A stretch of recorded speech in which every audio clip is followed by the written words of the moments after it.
Thank you, Avi. So this is based on joint work with Noga Alon and Noam Solomon.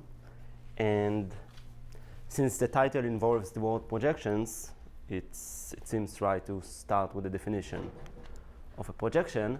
So for the rest of the talk, F is going to be a family of sets. And we're going to denote the size of the ground set by n, and the size of the family of sets, so the number of sets in the family, by m.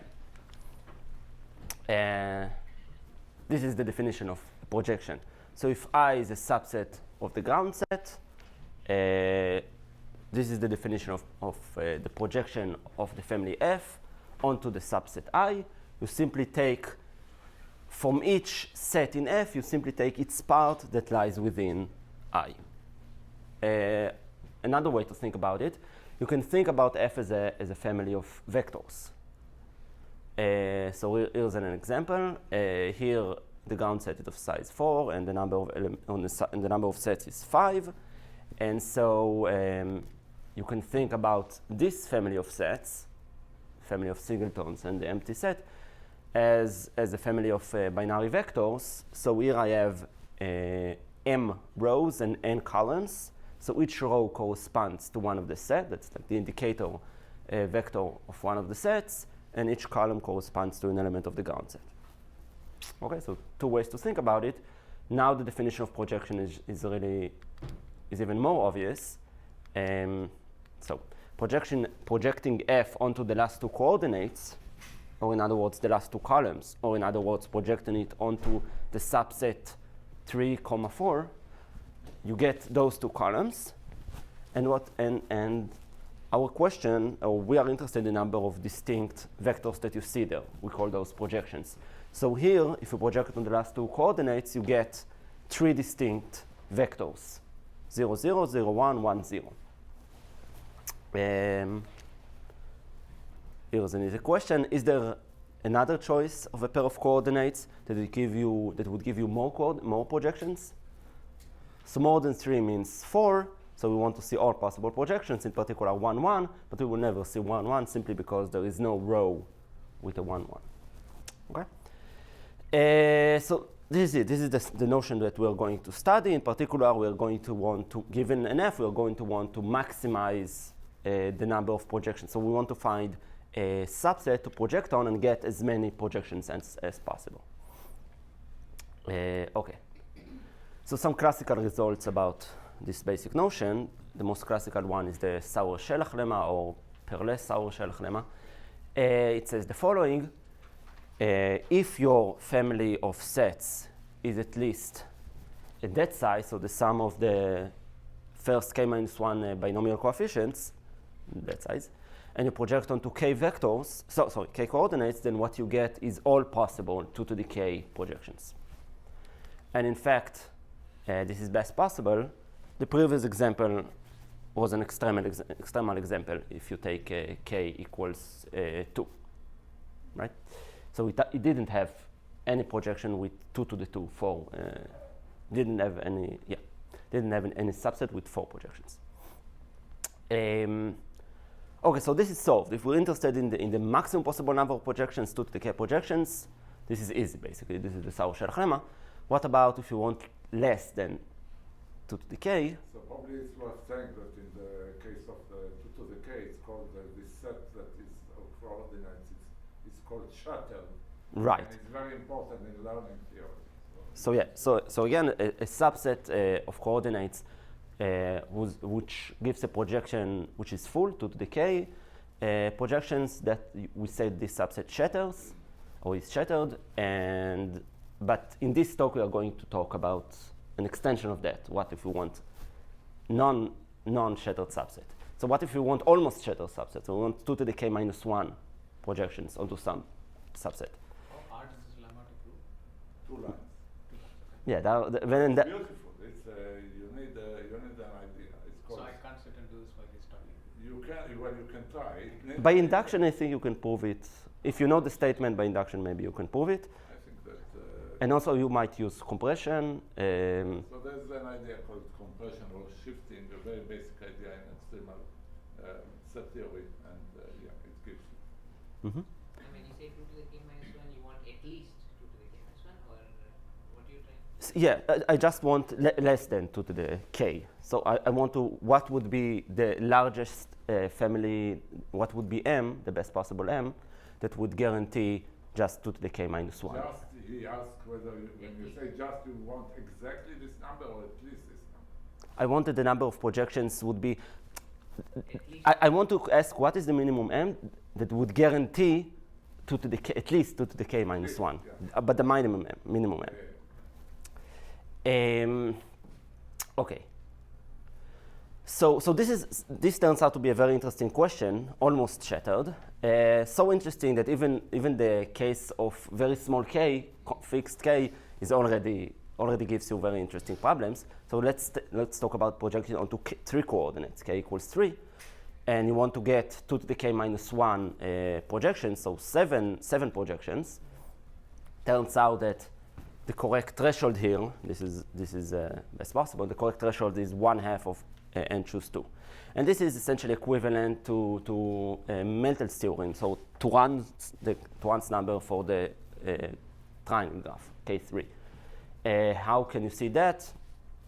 Simply consider the family of sets where each set corresponds to an edge. Or if you want, I can draw this quickly. So now this would be our matrix. Each row corresponds to some edge. So it has 2 ones. So And here is this is the vertex set, and this is the edge set. And suppose that I project onto this subset of 3 coordinates, then will I ever see a 1, 1, 1? Never, because every row has only 2 ones. But the thing is, I will see all possible choices of vectors with 2 ones, if and only if this set of 3 points, set of 3 vertices, spans a triangle. And it's not hard to show that up to this 1 plus little of 1, this is the same problem. So k equals 3, an almost shattered set, corresponds to Meltel's theorem. It's not a hard theorem. That also has a very short proof, many proofs, but it's non-trivial. And the basic result in combinatorics. What about k equals 4? So now we conjecture, so that's a major open problem. We conjecture that the correct bound, it should be 5/9 times n choose 3. And if true, this is best possible. We have examples. Actually, multiple examples. And so this should give you the impression that this question is very hard if you take k constant. This is the Turan number of the tetrahedron. This is the Turan number in 3 uniform hypergraphs. This is the Turan number of the complete tree graph on 4 vertices. The analog of a triangle in a graph. Okay.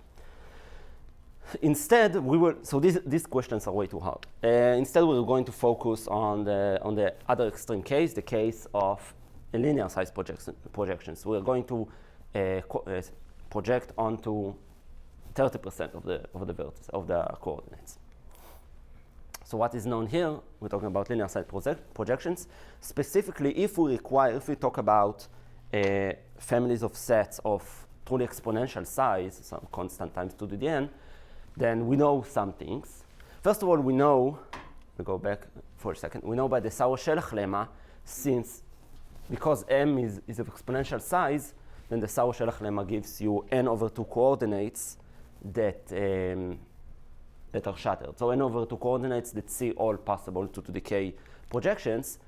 But what if we want to talk? So it's trivial to talk about at most n/2 coordinates. What if we project on more than n/2 coordinates?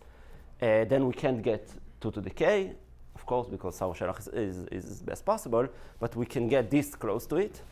This follows from the famous Kahn-Kalai linear theorem about influences of variables, of Boolean functions, or in this case, rather, influence of coalitions. I won't actually need it, so I won't talk about it. I will just mention, though, that you might ask, well, can I get even closer to 2 to the k? Can I improve this polynomially small? So can we read it slowly? Just a second. Yeah, So sure. You want So if you have a family, full projection, or No, we're not talking about an almost full projection. Full projection. So you want this number of vectors in your projection, and you will get it. So there is a choice of, so k is, I don't know, 66% of n. So there is a choice of a size of this, of a subset of this, of 66 and 0.66 n coordinates, so that the number of projections is that much. Okay? Assuming that the size of the family is exponential. This is important. And so, in fact, Benishor conjectured that you can improve this polynomially small bound to something exponentially small. But that was refuted in a recent paper by Kankalai, joined with Jean Bourgain. Is this connection easy to see, that KKL implies what? Between influences and projections. That's the statement that you said, Yeah, it is. So there's the standard KKL theorem, which gives you an influence of a single variable with a bound log n over n. But in the same paper, they also have a corollary of that, which is basically an iterative application of that, which gives you a result about the influence of coalitions. Influence of coalitions, it's not hard to say that this corresponds, or maybe positive influence, so influence towards one, whatever, of coalitions is exactly is the same as the number of projections normalized. So yeah, it's not hard to see. Actually, in this paper, they actually write it very explicitly. And the total number of vectors is 2 to the n, right? Right. So what do you mean by provided omega of 2 to the n? So m is some constant fraction of 2 to the n. So really, For every constant fraction of 2 to the n, there is a Or k. for every constant fraction? yeah. So I'm hiding the constant here. The dependence on, of course, the constant here depends on the constant here and the constant here. Yeah, but the point is that with any constant fraction, you can get Almost full projection on more than half the coordinates. Half follows from the south. Exactly. Okay. What about if I remove the restriction that m is huge? What about general m which is not exponential? Turns out that a completely different behavior emerges. So for the rest of the talk, we're just going to focus on that, linear size projections for general m. And m can be even polynomial or somewhere in between polynomial and exponential. Okay, trivial upper bound on the number of projections is m. A trivial upper bound, if you project on k, coordinates is 2 to the k, we saw earlier, but also it's m, right? There can be more projections than the number of sets in the family. But the thing is that if m is polynomial or m is sub-exponential, then this is much better than 2 to the k. So this would be the trivial upper bound that we work against. So there is this result of Bolabasha and Radcliffe, which talks about families of sets of polynomial size. I'm going to exemplify it just for the case, for simplicity, just for the case where m is n squared. And I'm going to project it onto n over 2 coordinates. So what Bolabasha and Radcliffe give you is this many projections, n to the power of 1.17 roughly. Again, the quantifiers is that for every family of Exactly. n squared, there exists a subset of size k with so many projections. Precisely. And what would be, so if this is the quantification for the lower bound, how would you say the upper bound?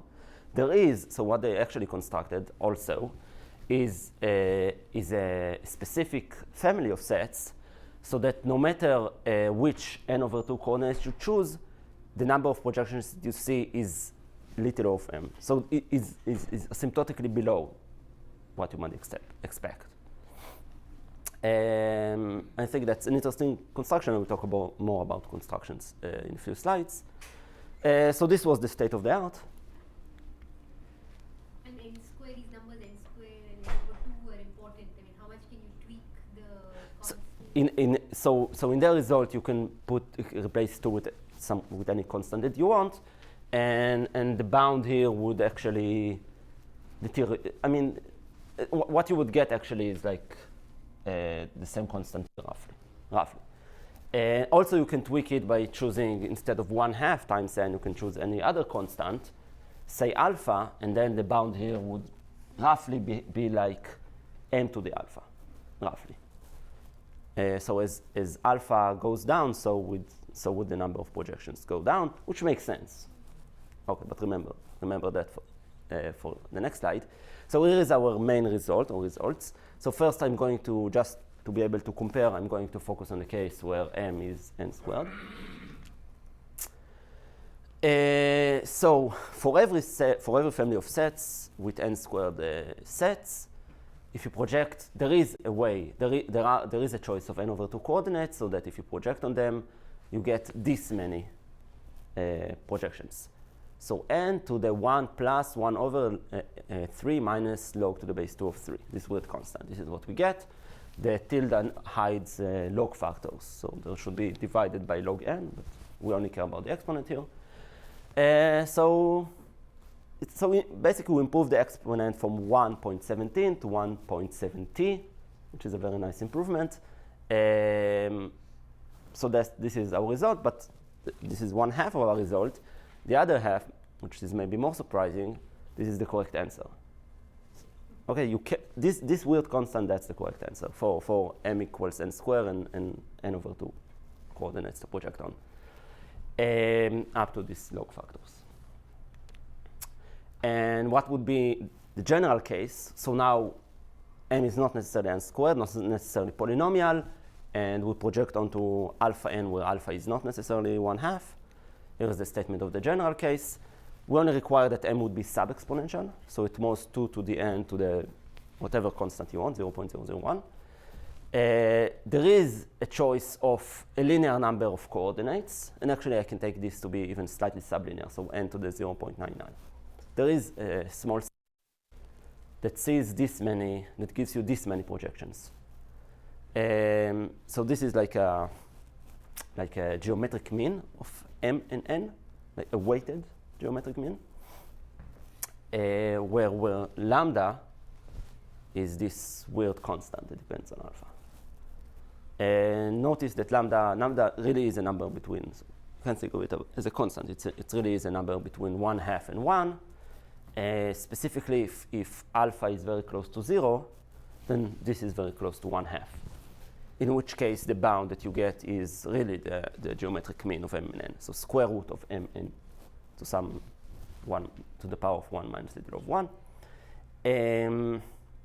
Let's just see, just to verify that this is a generalization of the previous case. So just to see the computation. So we have m to the lambda, n to the 1 minus lambda, m is n squared, so we have n to the n to the 2 lambda, n to the 1 minus lambda, which is n to the 1 plus lambda, and lambda is 1 over 2 minus yeah, okay. Thank you for believing in me. So the thing is that you get this weird constant. I will, by the way, use only log to the base 2. But you get this weird constant from this geometric mean.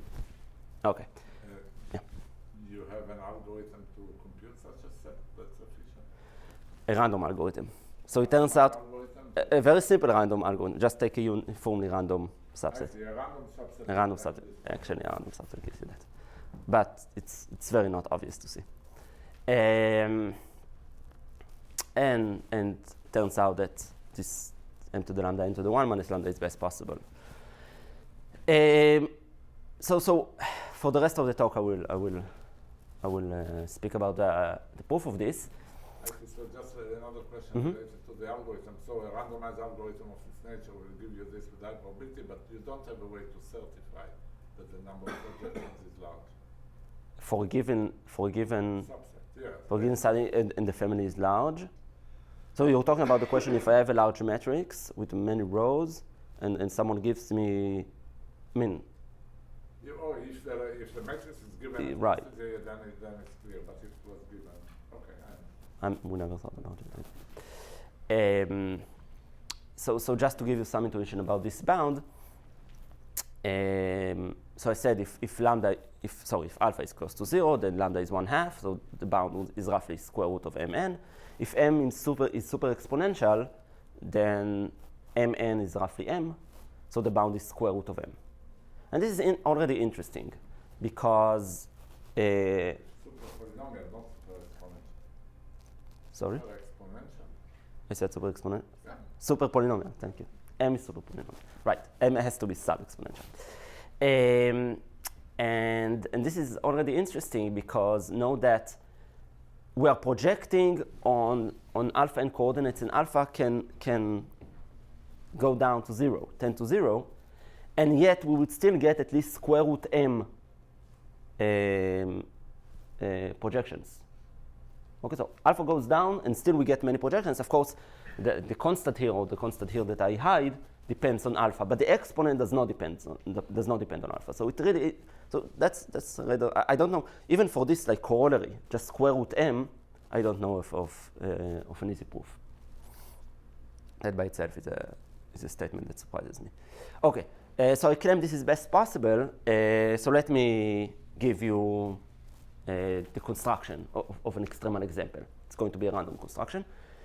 And this will already give you a feeling for why we get this weird bound n to the lambda n to the 1 minus lambda. The idea of the construction is very simple. You just take uniformly at random subsets, each independent of the other. You take L subsets of the ground set, each of them of size x, and I will choose those parameters n and x in a second. And now here's our family. We just take the power set of each of those sets Sj and take the union. Just a union of random power sets. That's the construction. Importantly, so the choice of the parameters is extremely important. So we say S is chosen so that 2 to the x is m over n to the lambda for some reason. We'll see in a few minutes why. And L is chosen to be m over 2 to the x. Here the intuition is rather clear. We basically want those power sets to be roughly disjoint. Okay, or at least they shouldn't intersect too much. Okay, so here is the claim that we need to prove in order to show that this actually gives you a condition, like an upper bound. With high probability, or rather with positive probability would be enough, an f that we construct this way has at least m sets.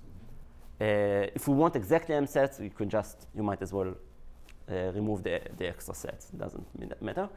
And no matter which alpha n coordinates you choose to project on, the number of projections is at most n to the lambda, n to the 1 minus lambda. This is the statement we want to prove. Okay, this would imply that there exists just such an f, and we're done. Okay, so we're going to prove each of the two claims separately. We're going to show that each of them holds with high probability, hence both would hold with high probability. So the first one is not too hard, not too clever. So fix an Exclusion with inclusion and exclusion. not as simple, not quite, but similar. So you fix any two subsets. So just by tail inequalities, this is if we consider the size of the intersection of two random subsets, it should be small. Specifically, it's not hard to show that this is at most the expected random variable to the power of t. If we talk about the probability that the intersection would be of size larger than t. Now let's see what is our choice of x. So x 2 to the x is at most m, right? Because lambda is at most 1. So x is at most log m. So we have log square m divided by n here. And now we call that m is sub-exponential, so log m is sublinear. Square that, still sublinear, divided by n, so we get something exponential in t, n to the minus t roughly. So if you choose t slightly, not too largish, then we get that the probability for a large intersection behaves like m to the minus, say, 3, because we chose this constant 3 here. In particular, it's much smaller than m to the minus 2, which is it's smaller than l to the minus 2. L is the number of sets that we chose at random. So we can apply the union bound. So we now know that any two sets, Si and Sj, their intersection is small, smaller than T. What does that mean? So they're not disjoint, but they're close to be disjoint. So what can we deduce about the size of F? Well, so this is an interesting argument.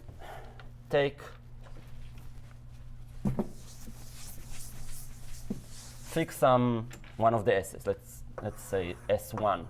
Now consider its intersections with S2, S3, S4, etc.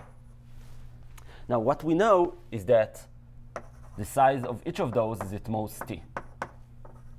The intersection between any two is of size, there are at most T elements there. But what can we say about the power set of S1? So notice that every subset of S1 of size greater than T is going to contain an element which is not in an intersection, which means this set is unique to this power set. So that means that each power set contributes at least this many unique elements. We simply disregard the sets that are smaller than T. So this is the number of unique elements contributed by each set Sj, and we multiply it by the number of sets L. And now, of course, T is at most, say, x over 2, so this binomial coefficient is definitely at most 2 to the x minus 1, 1/2 of 2 to the x. Okay? And by our choice of x, this is at least m, if we choose the constant in the theta of L to be 2. Okay, so that wasn't too hard. The more interesting part is to show the result about projection. So if you take this random family of sets and you project on any subset of alpha n coordinates, you get few projections. So crucially, we're going to use two identities that follow from our choice of x. First of all, we have this identity. The bound that we want to prove n to the lambda n to the 1 minus lambda, you can rewrite it as 2 to the x times n. This is simply immediate from our choice of 2 to the x. But this also equals that weird constant. So 1 plus alpha over 2 to the x times m. So this fraction of m. And yeah, this time, I mean, that's like 20 seconds of verification. But this is the reason, basically the reason, this identity why we chose x the way we chose it and why we would get the bound that we get. Okay, so let's go to the proof. Fix a subset of coordinates to project on of size alpha n. Then if we project f onto this arbitrary I, what you get just by the structure of f, first of all, you can write it as the union of the projections of each power set, which you can also write as the intersection of the power set of Sj and each term. The intersection is the intersection between the power set of Sj and the power set of I, which is the same as the power set of the intersection Sj and I. So we have, thanks to the structure of FF, we have this equality. So now let's try to estimate the number of projections on I. Let's call xj the size of these small power sets, the j small power set. And we're, of course, going to upper bound with the sum of those xj. Of course, this is an upper bound. It's not necessarily tight because the families are not disjoint, but that would be good enough. So if you want to compute the expectation of this variable, it's about expectation, then it's a straightforward computation. I won't do it, but instead of, so the number of projections onto the power set of Sj, instead of being 2 to the x, which is the maximum possible, it's 1 plus alpha to the x. That's a straightforward computation, which means that the expectation of the sum of xj by linearity of expectation is L times the expectation of any one of those. And now by this, so by the identity which relates the left-hand side and the rightmost-hand side, we get that the expected value of the sum of the xj's is the bound that we want to prove. But of course, this is just expectation, who says things are concentrated. So what is the probability that this sum is larger by some constant function? First of all, let's normalize by 2 to the x. So on the right-hand side, we get n simply by this identity. Okay, so now we've used both identities. And on the left-hand side, we have a sum of independent random variables, each between 0 and 1. Why independent? Because this is the definition of each random variable. I is a fixed set, true, but the Sj are chosen uniformly at random. If you take a uniformly random set Sj and intersect it with a fixed set, it's still a random subset. And xj is, of course, a number between 0 and 2 to the x. So once I normalize, it's a number between 0 and 1. Now we can use a standard Chernoff tail inequality and show that deduce that this is at most exponential, some exponent in minus 2 to the n, minus n, which is at most 2 to the minus n, which is the number of subsets I, possible subsets, an upper bound on the number of possible subsets to project on. So again, by the union bound, we get that for every choice of I, there are few projections. That's it. That's so for m equal to n squared, say, and alpha equal to half, the s size or f size log roughly? Yeah, so the x, you should think of x as logarithmic of logarithmic size. But then you take the power set. So Right, correct. And oh, I see. And L, how is L relating to it? L was basically chosen so that the power sets would be more or less disjoint, right? M is n squared and x is, oh, I see. So it's some other power of n. Yeah, you may take. It's like m over. Size log n. N and do is this. the size log n. And Yeah. okay, right. Okay, so this is the upper bound. So the hard part would be to prove the lower bound, which is what I'm going to talk about for the rest of the talk. So I didn't Yeah. make sense, but is it true that for most sets of size alpha n will actually achieve m to the lambda n to the 1 minus lambda projection? It should be roughly Yeah, there is a concentration around the mean. So yeah, it's actually going to be tight. okay. All of them should be roughly. All of them should be roughly. So, yeah, roughly, yeah.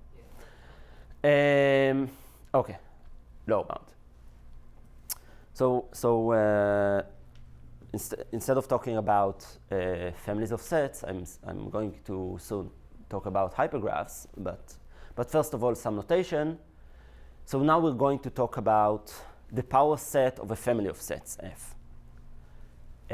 So what is that? This is simply the collection of all sets that are contained in a member of F. So for example, if F as a member 1, 2, 3, then 2 to the F would have all 8 possible subsets of those. So you just take a monotone down. So this is also called the closure, the down closure of S. This is also called the ideal generated by F. Multiple names. The simplicial complex. Yeah, but if it's a set of vectors, you just take all vectors that are below them in Hamming. Exactly.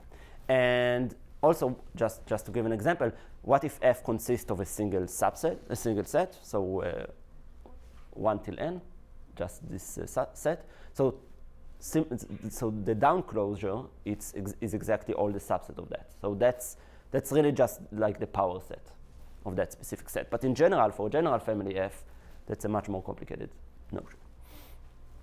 And I'm going to denote. So notice that this closure naturally decomposes into layers. So all the sets of a given size, of size I, we call that subfamily F choose I. And of course, the size of that, if in the previous example where F consists of a single set, the size of F choose I would be exactly n choose I, the binomial coefficient. Okay, so here's a fact that follows from shifting that we've mentioned before. It says that you can basically reduce to the case. You can basically assume that our F is monotone, is down closed. So again, monotone means that it's already closed under taking subsets. For any member of F, there is every subset of it is also a member. Or in the notation that we had before, it means that it's equal to its closure. So f prime equals 2 to the f prime. Okay, so for every family f, there is a monotone f prime of the same size and only fewer projections on any subset. Which means that, as I said, we can just prove our result for monotone f's, and our result is a lower bound. So we'd give a lower bound for the monotone, for the shifted version, but that would also immediately give a lower bound for the original family. So we henceforth assume that f is monotone. But if f is monotone, we can actually reduce further. So we apply this trick. Let R be the rank of this family of sets. So the size of the largest element in F. F is monotone, so in particular it contains this one set of size R and all its subsets. So in particular it contains at least 2 to the R sets. Now consider the layers of F. And let's choose the kth layer where k max, so the most popular layer, the largest layer. Okay, F choose k for the k that maximizes this size. Let's call this set, this family H. Then what can you say about the size of H? Well, since it's the largest layer, it's at least F over R, because R is a bound on the number of layers, and R is at most log F, right? We just said it here.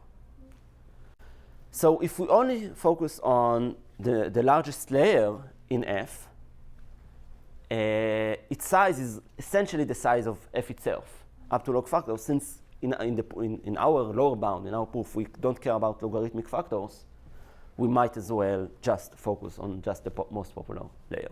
So from now on, I'm going to talk about, I'm not going to talk about F anymore. I'm going to talk about the H, which is a k-uniform hypergraph or k-graph. So now I think of a family of sets as a hypergraph. Now, instead of saying that the members are sets, I call them hyperedges or edges for short.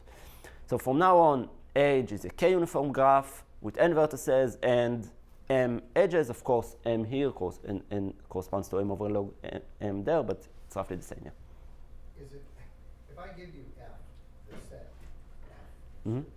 and ask for the K that Maximize maximize the largest stage, layer. is that easy to figure out? So it depends on how the family is given to you. Is it given to you in the form of a matrix? Then I guess explicitly, then it's no problem just going over all the rows. If F is given you in some other implicit manner, then of course it depends on how it's given. These are good questions. It's a very interesting issue. I mean, whether it's given explicitly just as a list of sets or whether it's given by a circuit, which you decided that vectors in the family if the circuit outputs 1. So it turns out to find a set of coordinates with large projection has some efficient algorithm by I-type, even if it's in this implicit form, and which is complicated. And I don't know whether something similar exists here or not. Yeah, we actually didn't consider the algorithmic question here.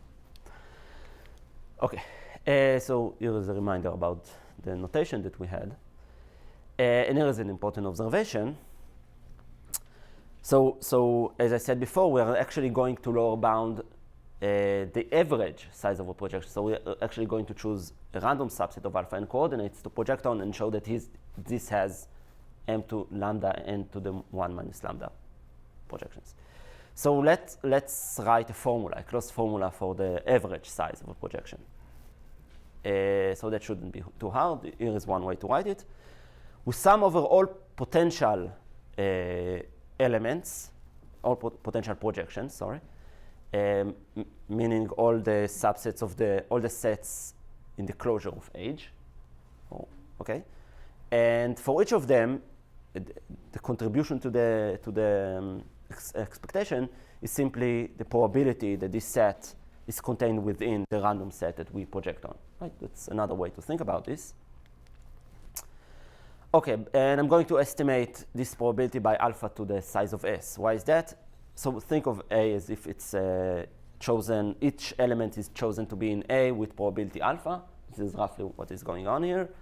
And so we get the probability of containment is exactly for each element of S, it has probability alpha to be in A. Okay, but since this depends only on the size of S, it now seems natural to decompose the closure of H into its layers. So it has, of course, layers between 0 and k, because it's a k-uniform hypergraph. And we go over each layer, and for the ith layer, the corresponding summands are of the form alpha to the I, which means this is what we get. So in other words, if we want to compute the expected projection size, what we need, or to lower bound it, what we need is a lower bound on the sizes of the layers of the closure of H. Okay, so from now on, this is our goal. Prove a lower bound, a good lower bound on the size of the layers of H. So roughly the message, given that your result is tight, now you can put the next slide, is fine. Given that you showed us the construction, and given that it's tight, you're going to now prove that it's roughly tight. What it says is that if H is large enough, then it might as well be a random subset of k-sets of the right side, of size n. A large family is like a random family in terms of the projection on sets of size alpha n. I don't come again. I don't follow. I mean, what it says here. I mean, what do you mean large? Large is exponential, or? Yeah, you need large is. I guess whatever. No. Age is n. Age. Yeah, between whatever in the range or something. Yeah. I guess if it's not too large. Yeah, if it's not too large, our result doesn't apply. That's all. So we don't need this.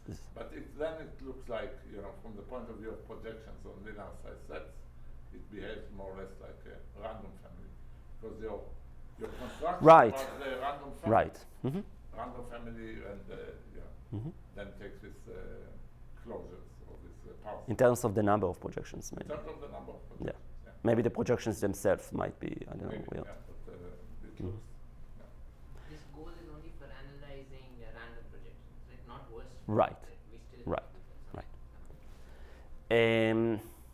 And of course, we have, if you want, we have the added assumption that the uniformity of the hypergraph is sublinear, right? Because the size of the uniformity of H is log m, and m is sub-exponential. So we want a tight bound for that. Turns out, well, people have already thought about it. This is a basic theorem in external set theory. It does exactly what we want. So this is the famous Kruskal-Katana theorem. And the statement here is a simplified version by Lovas.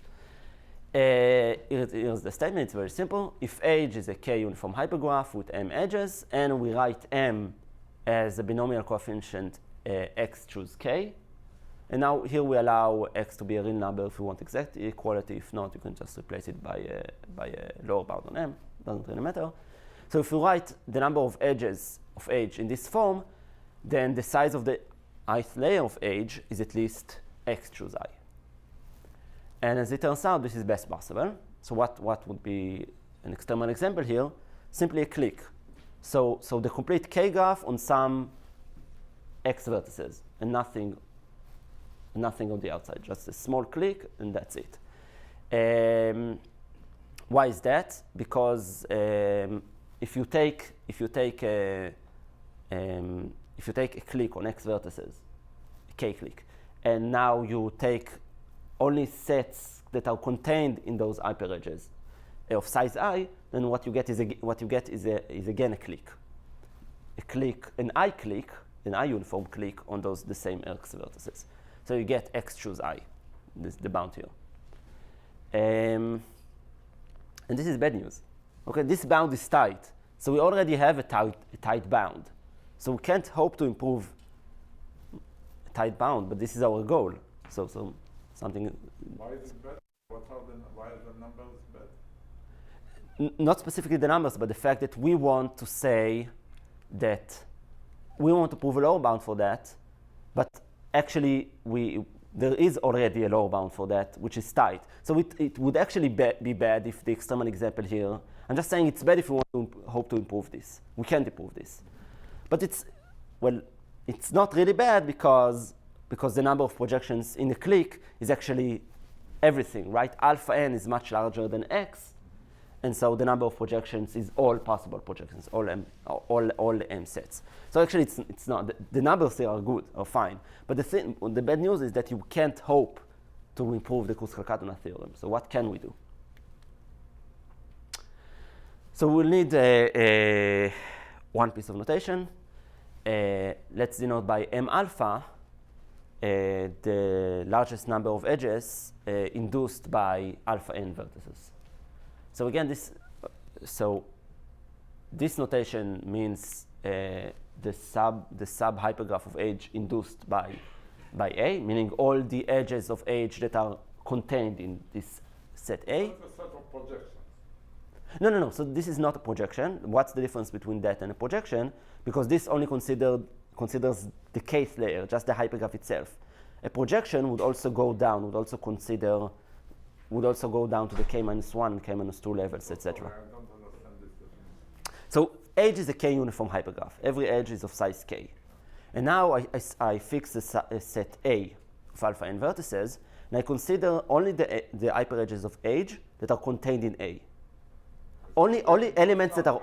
This is the induced. Yeah, this is the induced sub-hypergraph of H. Or usually say subgraph, induced subgraph. Projections. So the elements in the induced subgraph are of size k, like H, like in H. But if we want to count projections, then we actually need to count those elements, the subsets of those.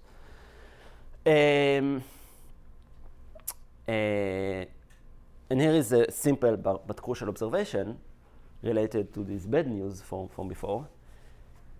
If we know that in our family M alpha is at least, I don't know, 99% of M, so there is a large subset of, so there is a subset of size alpha that spans almost all the edges, then our lower bound already follows immediately, right? We want to prove a lower bound on projections, which is at least m to the lambda, but this already gives you basically m, omega of m. So we're already done.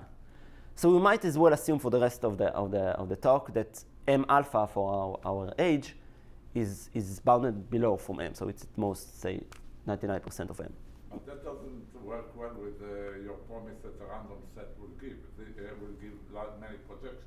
Because Right. So I would show a more specific. So under this assumption, then this is correct. But otherwise it wouldn't work. Right. Yeah. So it could be in the first case and then.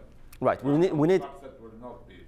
Yeah. So I would actually write a lower bound which generalizes a lower bound on the expected on an average projection, which does assume that. So this is the only assumption.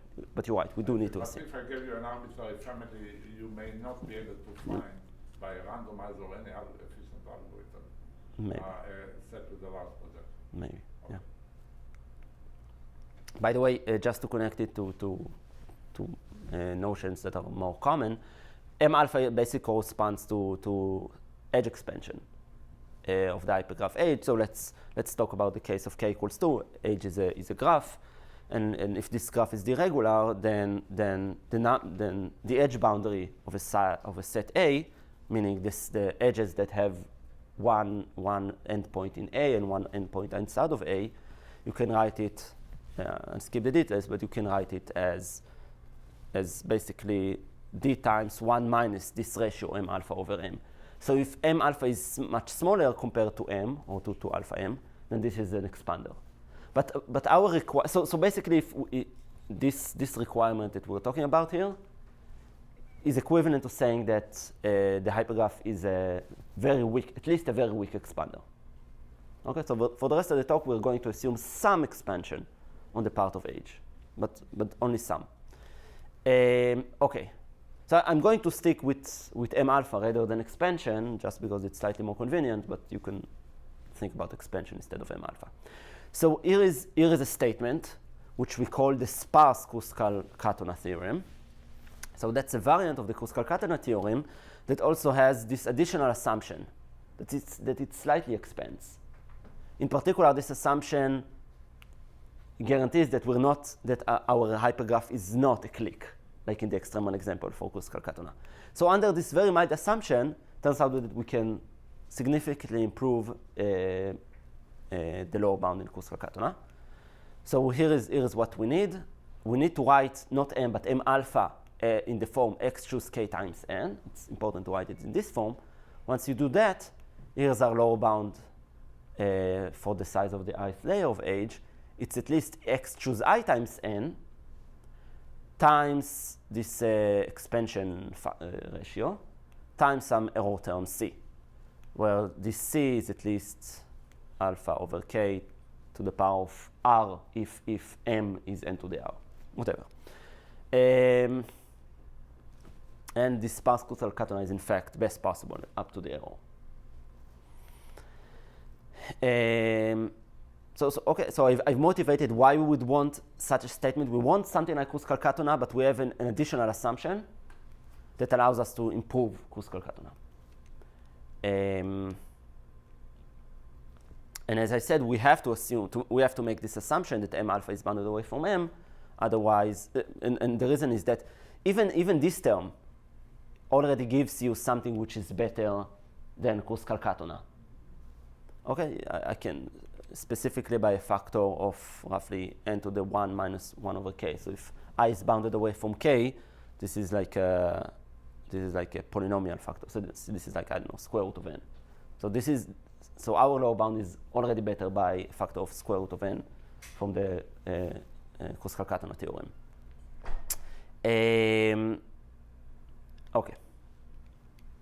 Okay, so let me give you a proof of our main result, assuming this sparse Kutzal-Katonah theorem. And this might be a good time to take. Whenever, I was just looking. Whenever you feel like it, we can take. Okay, let's finish this proof and then we'll take a break. Okay, so my goal is to prove the main theorem using Kutzal-Katonah theorem. I claim that it's enough to show this interesting inequality. What does this inequality say? It's weird. It's a bit weird. So on the right hand, we have the lower bound we want to prove with this error term c from the Kutzal-Katonah, sparse Kutzal-Katonah. The left hand side is weird. So the first term of it is the expected projection size on alpha n vertices, and the second term is m alpha, is the largest induced subgraph.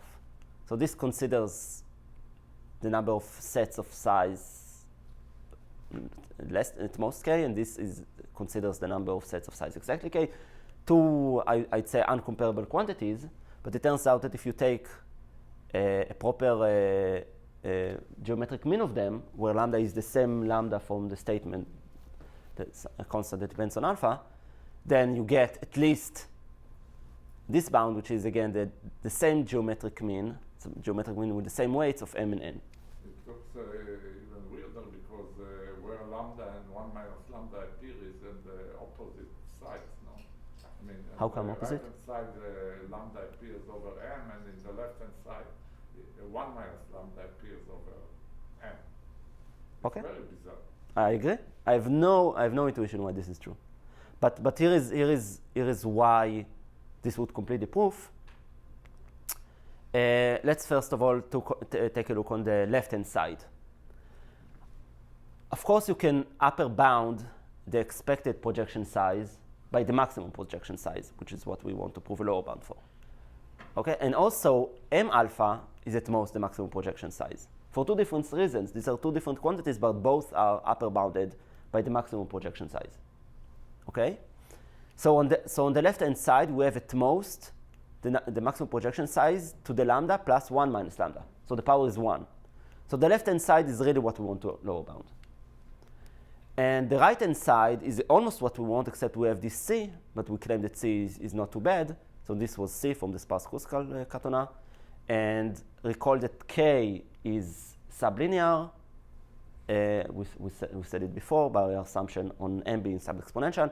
And alpha is sublinear, again, by our assumption in the statement. So this ratio is sublinear. And if you raise it to this power, so n to the power of log to the base n, that gives you m, so something sublinear in m. So we have m to the minus little o of 1, plus lambda, and 1 minus lambda. So in short, if we manage to prove this weird inequality, we're done. So does this mean that if m alpha is at most 0.99 m, then a random set does it? That a random set A has property? which property? I mean, this is a statement about the random set.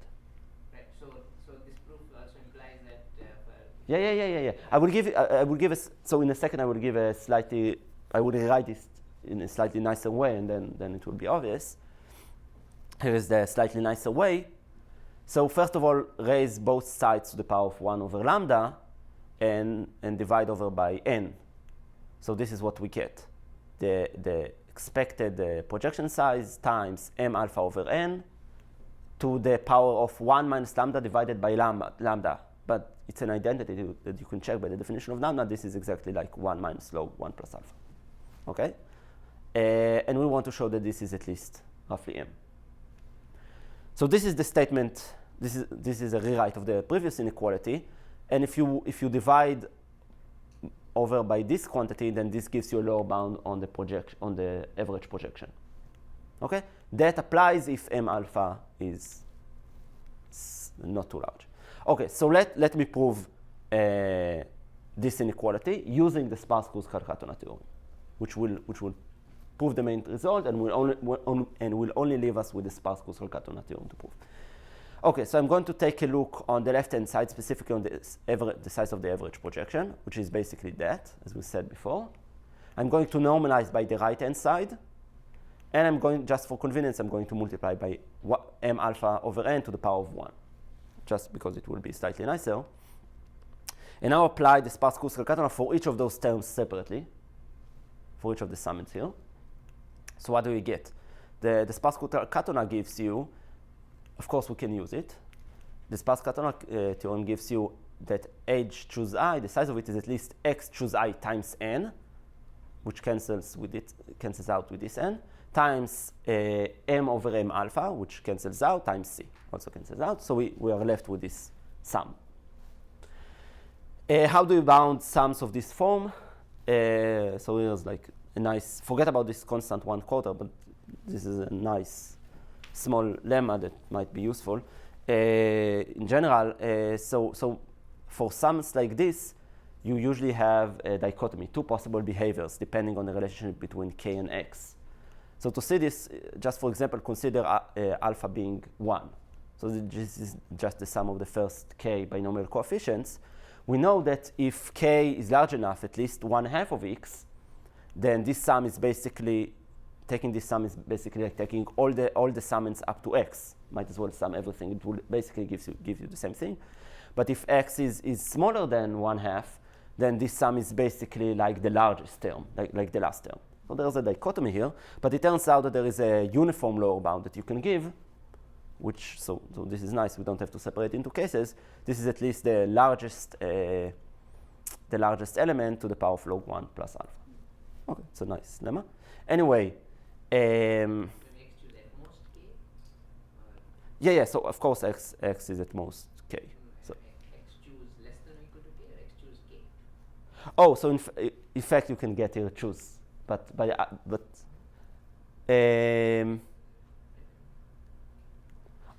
yeah, but roughly. If x is k, then this will be problematic. No, I think this is fine, but okay, I can take this offline. What do you mean x is at most k? X is at least k.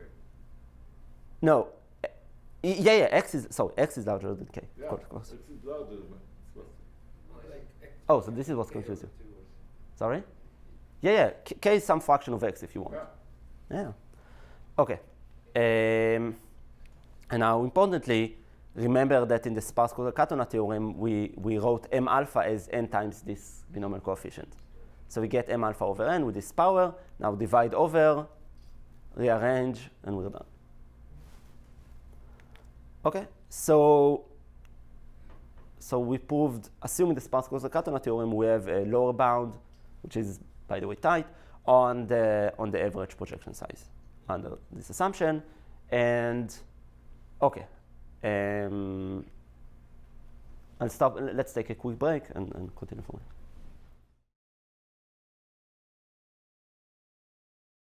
Well, we stopped specifically. I'm going to go a slide back. I claim that the sparse-Kruskal-Katonah is the best possible. Let me just give you a hint of the construction. It's basically the same construction, same format of the construction that we had from before. Of course, it makes sense that this would be best possible since our projections theorem was best possible and the construction is roughly the same, just you need to choose. Of course, now it's not a union of power sets because we want to construct a k-uniform graph, but it's a union of cliques. Okay? Any Union. best possible theorem, you should only use best possible theorem. Exactly. Everything has to be tight, and I'm going to go back to this observation soon.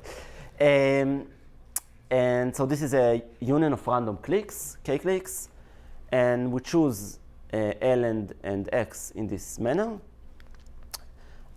The proof is very similar, but I'll just make two observations. First, the parameters are chosen that, on average, every vertex is a member of a single clique. So it's like, on average, basically the structure of this hypergraph would be a disjoint vertex disjoint union clique. Of course, that's not really true, because this is on average, whatever that means. But for a typical vertex, definitely a single vertex might be containing two cliques or more. Okay, but roughly think of it as like almost a disjoint union or slightly intersecting cliques. Here's another observation. Let's consider the neighborhood of a vertex. Or But let me ask you, yeah. if this every vertex is a union of cliques, do you get every possible m between polynomial and sub-exponential? It seems like very restricted in the parameters. But X need not be an integer. X and you do need to Matter assume. if it's an integer. Yeah, no, that doesn't matter. But yeah, you need for this proof to work. There are some assumptions which I didn't write. Exactly. There are But some I'm assumptions. not sure. Does it cover all the range? No. There are some. I'm saying there are some. You need to assume something that m is Also, not too it's large. tight, maybe it's not tight over the whole range. Yeah, of course. Everything that I talk about here is for m which is not too large. And No, I understand that m is not too large, but you have a sparse Kruskal-Katona, which works over some range, and you have some proof that it's best possible, but maybe over a different range. I'm not sure that the ranges match, that's all I'm saying. right. I would just say that they don't exactly match. I would just say that the sparse Kruskal-Katona is actually a statement. Okay, no, I think the range here is superset of the range in the sparse It looks to Kruskal. me like a subset, but I'm not sure that's a calculation to make. Okay, we write it down concretely. I It didn't. seems like a strong restriction on sizes if every vertex is roughly in one clique. That's all I'm saying. Okay, so it doesn't have to be in one click, actually. Roughly in one clique. Right, but the definition of roughly is what, a constant or something more, so we can actually play around with it. Cliques is small if this is a condition. Uh, The number of cliques has to be, the number of Right. vertices over the size of the clique. right, up to something. Right, you can actually play around with this. Up to something. But then, okay. Okay, but you actually need to do the analysis properly and see what are the restrictions. Okay. And the second thing that I want to mention is that if you take a look on the neighborhood of a vertex, or the link, so the link of a vertex V, you simply consider all the edges of H that contain V, and you just remove V from all of them.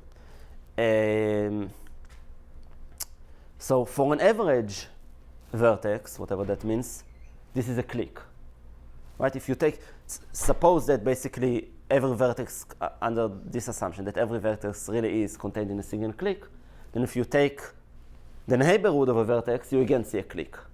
But now you see just one clique. The hypergraph, this hypergraph, the link, is a hypergraph that consists of a single clique, whereas the original H consists of a union of cliques. Okay, so this would be important, but okay, later on.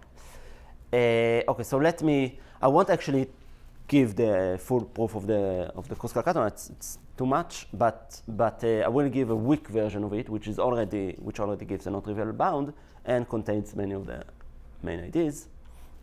So we need, for the weak version, we need two lemmas. The first one is pretty easy. So it says that if your graph is sparse, or in other words, if it slightly expands, then you have at least alpha n vertices of largish degree, so degree which is close to the average degree. Okay, so at least you have some fraction of the vertices that you can work with later in the proof. Let's quickly prove this. So let's denote by I the subset of vertices of large degree, largest degree, we'll call it D. And notice that if an edge of age is not induced by this subset, then it must have at least one vertex of smaller degree, right? Otherwise, all its vertices would be of degree at least D, and then it would be induced. But that means that the complement of the induced graph, on this induced sub-hypergraph, is its number of edges is smaller than n times D, right? Every vertex can contribute at most D, because at most D edges to the complement. And so the number of edges in the induced graph is m minus that, which is, m minus that is exactly m minus n times that, which exactly gives you m alpha. But notice that what we have here is what we know about, from the definition of m alpha, we know that every subset of size alpha n, or at most alpha n actually, has at most m alpha edges, but this induces at most m alpha edges. This subset I induces more than m alpha edges. So its size, the number of vertices, has to be larger, or at least alpha n. Okay, that was easy. This is more interesting. I'll call this multi-Kruskal Katona. So what we're going to do here, and I'm just giving you the gist of the proof before I'm even giving you the statement, but the gist of the proof is that we are going to apply the Kruskal Katona not on age, but rather consider every vertex, consider the link of every vertex, that's a new hypergraph of uniformity one less, and apply Kruskal Katona there, and try to sum up the result and claim that we can still get an interesting bound. So here's the statement. For every vertex, I write its degree. The degree of a vertex is the size of the link, is the number of edges containing that vertex. So I write the degree of vertex v in this form, xv choose k minus 1. Okay? So using this notation, What is xv? just real number. I'm just writing the degree of v in this form. In this form. Good. Right? Yeah. So we have the following lower bound. A choose I is at least some error term, 1 over I, times the sum over all the vertices of xv choose I minus 1. So it's somewhat reminiscent of the Kruskal Katona theorem, but it's more involved. It's like multiple applications of that. So let's prove it. There is some nice idea here. But the algorithm behind this proof is just what I said earlier. You just go over every vertex and apply Kruskal Katona on its link. And because we know that the size of the link corresponding to vertex v is xv choose k minus 1, we know that this link choose I minus 1 is at least xv choose I minus 1. So importantly, we count not I sets, which is what we want. We want I subsets of age. We're actually going to count here I minus 1 subsets of the link. Okay, we'll use it in a second. This is a definition that we need here. So we're going to denote by hv choose I star the following interesting family of I sets. So for every I minus 1 set in the neighborhood, in the link, we are going to add to it manually the vertex v. So importantly, age is a subset of an edge of the link. So it doesn't contain the vertex v necessarily, because we remove the vertex v from the link. So age is always missing v, and we're adding v to it. Okay, so this is not, so the I subsets here are not typical I subsets because all of them contain v. Okay. So the one where I comes from the I choices of v is it? Yeah. Okay, we'll see this in a second. So as I said, the members in hv choose I star are I sets of age, and the size of it, because every time we add a new element, there is a one-to-one correspondence between the star family and the non-star family with I minus 1. And by this inequality, we have this inequality. Okay. So let's bound A choose I. Well, because each of this family consists of I sets, then it's at least, and we go over all vertices, this is at least the union, the size of the union. And now, here's the main point. we're going to bound this by the sum of the sizes of the star set families. But the important thing is that we don't overcount too much. We definitely do overcount some I sets, but not too much. Why is that? Okay, so notice that if G is an I set of age, and it's contained in this star family, so in the star family corresponding to a vertex V0, then that means by the definition that V0 is in G. Okay, if you have an I set and it's in one of the star families, then we know about a vertex that's contained in it. And so now if G is a member of also age V1 choose I star, then V1 is also a member of G. And these are distinct vertices because these are distinct star families. So that means that since G is of size I, it's an I set, that means it can only have at most I vertices, like I elements, and so it can be a member of at most I star families. So we only overcount an I set at most I times, hence the bound 1 over I here. And we're done because we know the lower bound on the side of this star set. This is that, and this is the bound that we wanted to prove. Okay.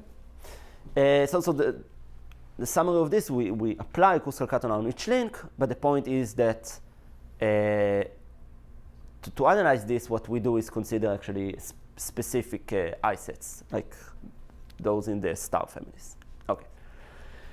So here is the weak version of the sparse Kruskal-Katon theorem that I am going to prove using those two lemmas.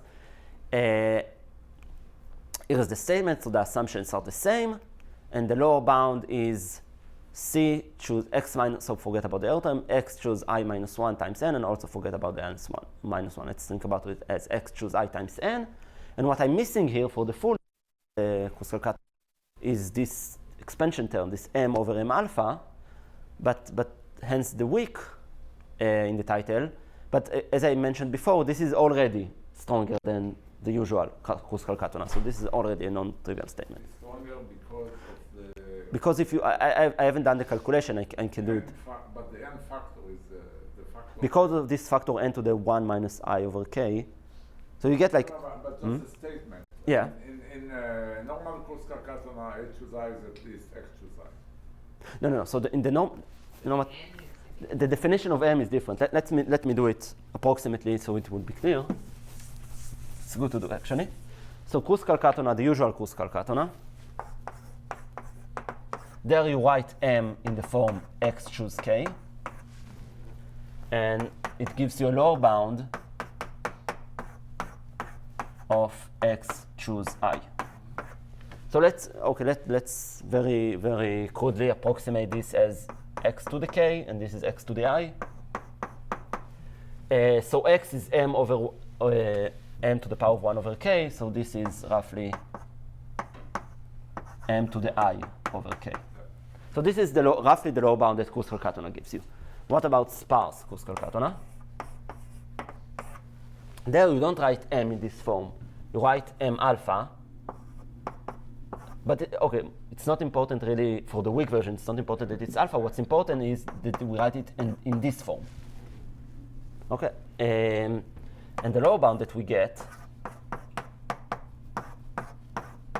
is, I'm forgetting about the error, is x choose I times n. So I claim that this is slightly stronger. Let's see this. So again, this is roughly x to the k times n, and this is roughly x to the I times n. So x is m alpha over n to the power of 1 over k. So this is m alpha over n to the power of I over k times n. Okay, and this is m alpha to the I over k times n 1 minus 1 over k. And if I think, like in the Kruskal-Katon as m alpha being, say, m, so we get the same Kruskal-Katon bound times this power of n. 1 minus I. I, thank you. So I will mention that if I is very close to k, this is barely an improvement, but it's probably swallowed by the error term.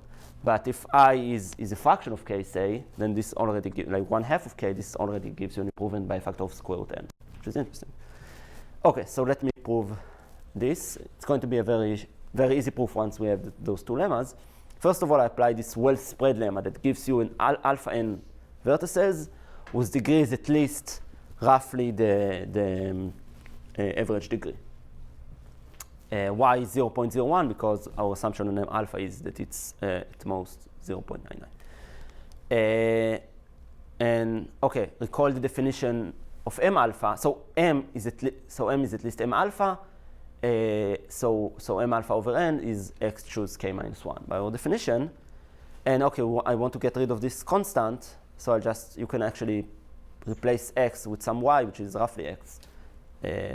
So I just want to write it as some I choose k minus 1, so that we can now apply the multi-Kruskal-Katonah statement. So now we get a lower bound on a choose I, which is 1 over I times the sum over all vertices, and in particular over the vertices of large degree in V prime, of y choose I minus 1. Since there are alpha n vertices here, and for all of them we have the same uniform lower bound, we get alpha n, so let me put aside the alpha and the over I. This would be an error term, times y choose I minus 1 times n, and I is roughly up to a constant, so this term is roughly x, because I is roughly x, and this is what we wanted to prove. Okay, so again, the gist here of this proof is the multi-Kruskal-Katonah thing. The fact that we apply stuff to the Kruskal-Katonah to the neighborhoods, rather to the links, rather than the hypergraph itself. But now I won't actually. So I'll stop regarding the proof. I'll stop here. I won't prove the full sparse Kruskal-Katonah, but I will mention like a few things. So notice. Can you say where you Yeah. use m alpha at most 0.99 in which step? Yeah, here, in the well-spread lemma. Oh, right. I agree that this is a very weak application of that, but okay, it is the weak sparse Kruskal-Katonah, so fine. Yeah, so we do use it more interestingly in the general statement, but let me go back for a second to the upper bound construction. So we said here, I recall that this is like a union of cliques. This is the construction. And recall here that we said that we can actually, on average, somehow think that each vertex is contained in a single clique, but of course this is not actually correct. A vertex might be contained, say, in 2 cliques.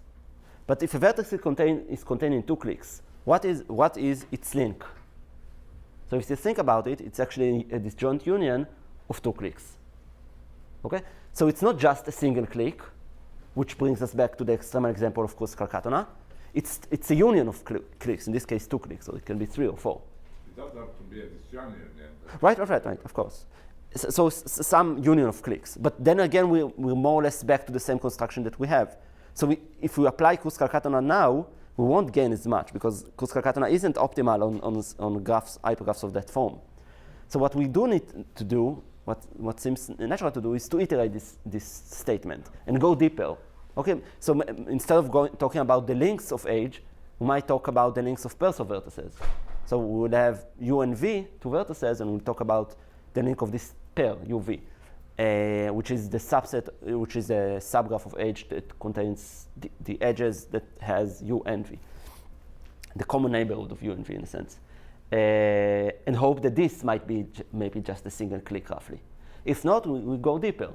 Okay, and this is roughly the structure of the general theorem. We go deeper and deeper. So instead of talking about the links of single vertices, we talk about the links of tuples of vertices,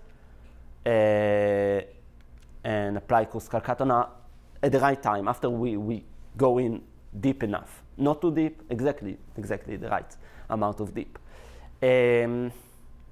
So and in particular, so you need some arguments there, but in particular, the 2 lemmas that we had, that we mentioned for the weak version, you would need an iterated version of them. So I'll just write, this is the well-spread lemma that we had before, right? That there are at least alpha, and if there are at least alpha n vertices in any hypergraph with this degree, which I'll rewrite in this form. So the average degree times this expansion factor. And the corollary of this is, if you properly iterate this, is that for any integer s, you can get actually alpha n to the s. So still, if s is fixed, this is still a linear in n to the s number of tuples whose degree, so the degree of a tuple is the number of edges containing that tuple, is that, which is roughly what you expect, because m over n to the s should more or less roughly the average degree, right? Because there are n to the s possible choices of s tuples. So this is an iterated version of the well-spread lemma. We need this, and we also need like a general multi-Kruskal-Katona theorem. And now, instead of talking about vertices, we talk about tuples of vertices instead of single vertices, and we take a look on their link. And so we get an analogous bound. Now the error term is not 1 over I, but 1 over I to the power t. Of course, if you set t to be 0, then you get the original Kruskal-Katona. You do nothing except apply the Kruskal-Katona theorem. And the proof of it, I won't go over it. It's basically the same proof that I already gave you. Just we adapt it. So instead of adding, so when I define the star family, instead of adding a vertex v, I add the entire tuple. But these are all new vertices, and similar arguments apply. Okay, so this is all I wanted to say about the proof of the lower bound. The proof of the upper bound we've already seen. Yeah, of course. So does it follow from your proof what would be, I guess, natural, that for every hypergraph that is somewhat expanding, you can find in it, like the upper bound construction, maybe you can find a family of cliques of the right number, or almost all of them, or a constant fraction of them, so that every pair intersects in a Interesting. small, right? Interesting. So that's all you need, and this will. Interesting. It's a nice way to put it. Yeah. And the question is, what is the parameters? How many cliques? And but it's interesting. I mean, it seems like it should give it, but it seems like. I think. Interesting. Okay, so I'll give two very easy applications of the main theorem, and the reason, and I bet there are so many more. The thing is that our theorem talks about projections of arbitrary hypergraphs. Okay, so we do assume that hypergraphs are not of sub-exponential size, but other than that, there's no restriction basically. So it's a very applicable theorem. So I'll give two applications. One, both of them very easy. One applications to about independent sets. So, for a graph G, I'm going to denote by I of G the number of independent sets in G. An independent set in a graph G is a subset of the vertices that spans no edge. So here's the statement, corollary of our main result, specifically the lower bound. Let G be an n-vertex graph whose number of independent set is sub-exponential. I plugged in some specific constant, but you can put here any delta that you want, and it should be. Now a graph. Now G is a graph, no hypergraphs. Yes. So this is an application if you're only interested about independent sets in graphs. But so the only assumption is that the number of independent sets is far from 2 to the n, which is the maximum possible, sub-exponential. It turns out that for every such graph, I can find a very small subset of the vertices. So if you look on the induced graph, the number of independent sets there is at least that. It's at least the original number of independent sets times n to roughly square root. The proof is very easy. Now you just need to choose the proper hypergraph and apply our theorem on it. Obviously, the hypergraph here would be the subsets of the vertices of G, which are independent in G, and I'll apply our main theorem with alpha, which is n to the minus some constant, and so immediately our lower bound gives you something about the number of projections onto some subset I. Of course, a subset of this hypergraph, so the vertex set of this hypergraph is the same as the vertex set of G. So this is a subset of the vertices of G. And it's not too hard to see, so the only thing you actually need to check here is that a projection of this family is actually, to a subset U, is actually like an independent set. It's the same, it corresponds to an independent set in the induced subgraph. That's it. And slightly, very much related to what you just said, The same proof basically works if you replace the notion of independent sets in a graph by any other family of monotone family of sets. So in particular, you might as well apply it if you want to talk about independent sets in hypergraphs. That's still monotone, right? The hypergraph. Why are independent sets are monotone? Because if you have a set which is independent, then take any subset of it. Of course, it doesn't span any edge. Another application, because independent set is a set that doesn't span any edge, you might as well replace it by the following notion: a set that does not contain a triangle. Okay, this is still a monotone family, so this theorem still applies. Okay, so it's all very applicable. What were the dependencies on alpha for all these things? So I can replace this by delta, this by delta, and this would be roughly 1 minus delta over 2. Okay. Here's another definition. Another application now from the realm of geometry. Why not? We're talking about RD, the d-dimensional Euclidean space, and we talk about a set of points. We say and a family of Hare spaces. If you want, you can think of, just for simplicity, think of D as being equal to 2. So we're talking about the plane. Half space is simply determined by a line, and this line divides the plane into two areas. Half space is one of those two.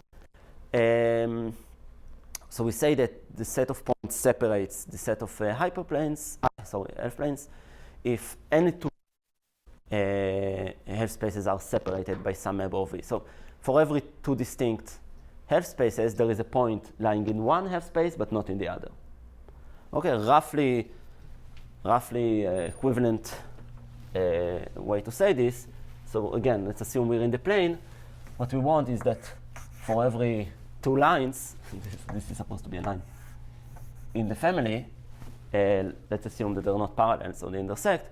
We want basically to have a point, so we want P, the set of points, to contain an element from each of those four areas. This is more or less equivalent. Okay, so this is the notion of a separating set for a family of Hare spaces or family of lines in D equals 2. So here's our corollary from our main theorem. Let's take D to be a fixed dimension.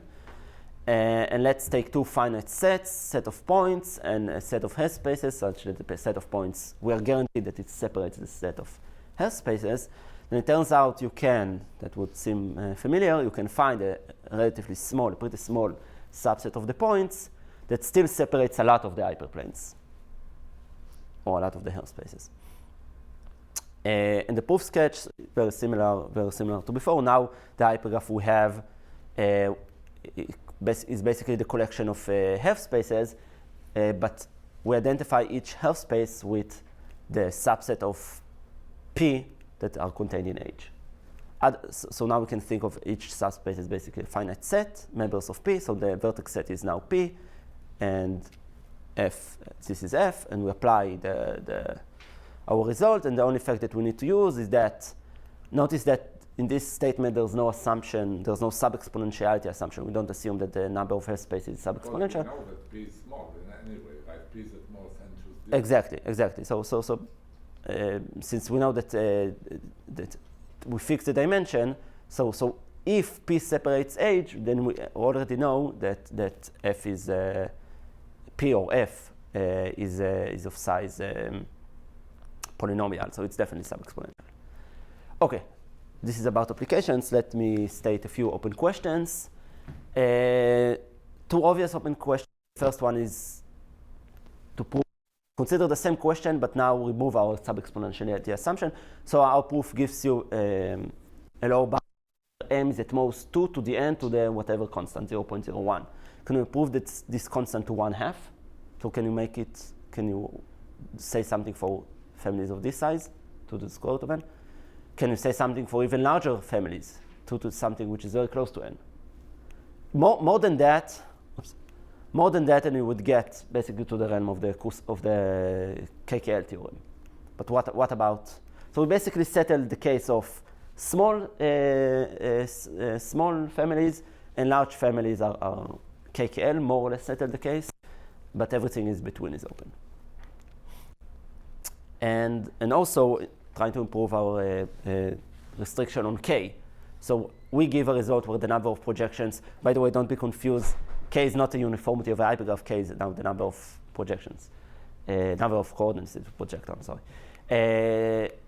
So our result gives something, if the number of coordinates that you project on is at least n to the 0.99, improve this to square root n.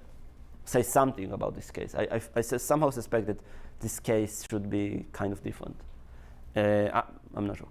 What happens if you iterate your result? I mean, you said you can go to k, which is n to the 0.99. Right. Then then you have a family there, and you can apply your result again for 0.98, and then you add your way to. But yeah, okay, but I'm not sure what you get is something So like the bound that you get is actually. The assumption on m is violated at some point or not. No, but the question is also what is the bound that you get. If you get something which is marginally better than Kruskal-Katona, then what's the point? Yeah, me neither. And okay, interesting. Similar techniques that we used here, and of course I haven't mentioned all of them, but similar techniques be helpful for the setting of constant k. We only considered linear k. What about constant k? This is the regime of the Turan problems. These are major open points. Problem imply anything or the other? Your problem versus the Turan? Depends on the statement, but in general, it feels like these are two completely different questions. And also on the other extreme of exponential m, the KKL setting, in particular, here's a concrete question. Can you give a proof of the KKL theorem which is purely combinatorial using these techniques or other combinatorial techniques? As I know, we don't know something like that. The proof this using Fourier analysis of Boolean functions. Purely combinatorial proof? Inductive, I don't know, Talleyrand proves a stronger. Talleyrand, you would consider this combinatorial? Well, I think so, yeah. There's no Fourier. I mean, it's induction. He has a stronger statement than KKL, right? Okay. And it's proved by induction. And there's no Fourier there. As far as I know, Dor would know better. I mean, one of the many Talleyrand inequalities. So he uses hyperconnectivity and also Fourier analysis. So you For mean the- about for the the- sum of differences divided by log Yeah, of some one of of them? this is No, so using, it is This is Fourier analysis and hyperconnectivity. So, yeah. And of course, another obvious open question is, can you find more applications? I bet you could, possibly, I don't know, in learning. So in learning, the notion of VC dimension, the Sauer-Shelach lemma, is very interesting. But there we talk about shattered sets, or sets with the maximum possible number of projections. Can you relax this notion and get interesting applications for learning? Okay, I'll stop here. Thanks.